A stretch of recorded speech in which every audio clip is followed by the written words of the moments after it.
कोल्हापुरात गणेशोत्सवानिमित्त घरगुतीसह सार्वजनिक गणेश मंडळाच्या वतीने वेगवेगळे सामाजिक ऐतिहासिक संदेश देणारे देखावे साकारले जात आहेत।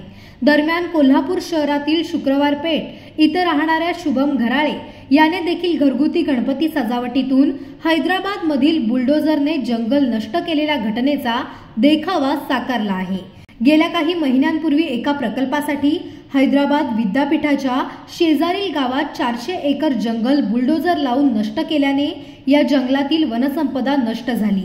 शिवाय अनेक प्राणी पक्षी पोरकी झाली आहेत। त्यामुळे वन्यजीव ही आपल्याला दिलेली सर्वात मोठी देणगी आहे। पर्यावरण वाचलं पाहिजे यासाठी शुभम घराळे याने घरगुती गणपती सजावटीतून हैदराबाद मधील वृक्षतोड घटनेवर प्रकाशझोत टाकला आहे। तर त्याने घरात गणरायाची मूर्ती देखील पर्यावरणपूरक बनवून पर्यावरणाचा संदेश दिला आहे। नमस्कार, माझं नाव शुभम मधुकर घराळे, मी राहायला शुक्रवार पेठमध्ये। दरवर्षी आम्ही आमच्या घरी घरगुती गणपती सजावट दरवर्षी करतो।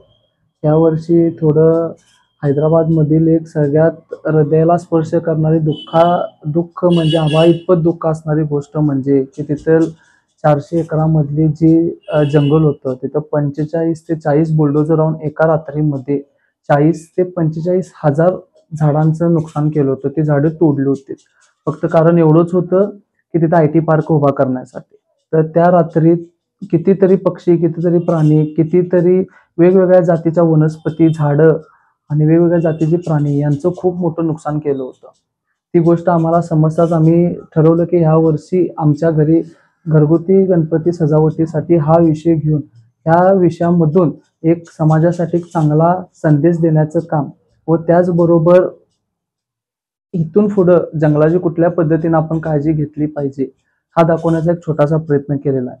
ह्या सजावटीमध्ये आम्ही ही पर्यावरणाचं कुठल्याही पर्यावरणाच्या गोष्टीचे नुकसान न करता पर्यावरणातून मिळणाऱ्या एकदम साध्या सोध्या गोष्टी जमा करून आम्ही हे सजावट केली आहे।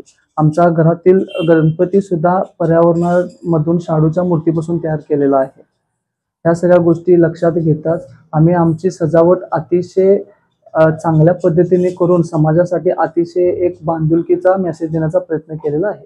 नेमक्या देखाव्यातून काय काय संदेश देण्यात आलेला आहे, कशा प्रकारे काय काय या देखाव्यात ऍक्च्युली त्या दिवशी जे घडली होती घडामोडी त्या अनेक प्राणी जखमी झाले होते। तर अनेक प्राण्यांची रडणं, त्यांची हृदयाला म्हणजे त्यांच्या ज्या वेदना झाल्या होत्या त्या सगळ्या दाखवायचा एक छोटासा प्रयत्न केलेला आहे। आमचं फक्त या देखाव्यातून एक असा संदेश देण्याचं काम केलेलं आहे की आपल्या स्वतःच्या गरजेसाठी दुसऱ्याची घरं उद्ध्वस्त करणे हा माणसाला हक्क नाही आहे। तर आपण जसे प्राणी पक्षी जंगलामध्ये गोविंदाने हसत खेळत त्यांच्या घरी सुखरूप राहतात तसंच आपण आज त्यांची तेवढीच काळजी करून त्यांच्यासाठी आणि जर काय चेंजेस करता येतील तर ते करून आपण त्यांना हाय त्यांच्या घरी सुखाने राहायचा आपण प्रयत्न केला।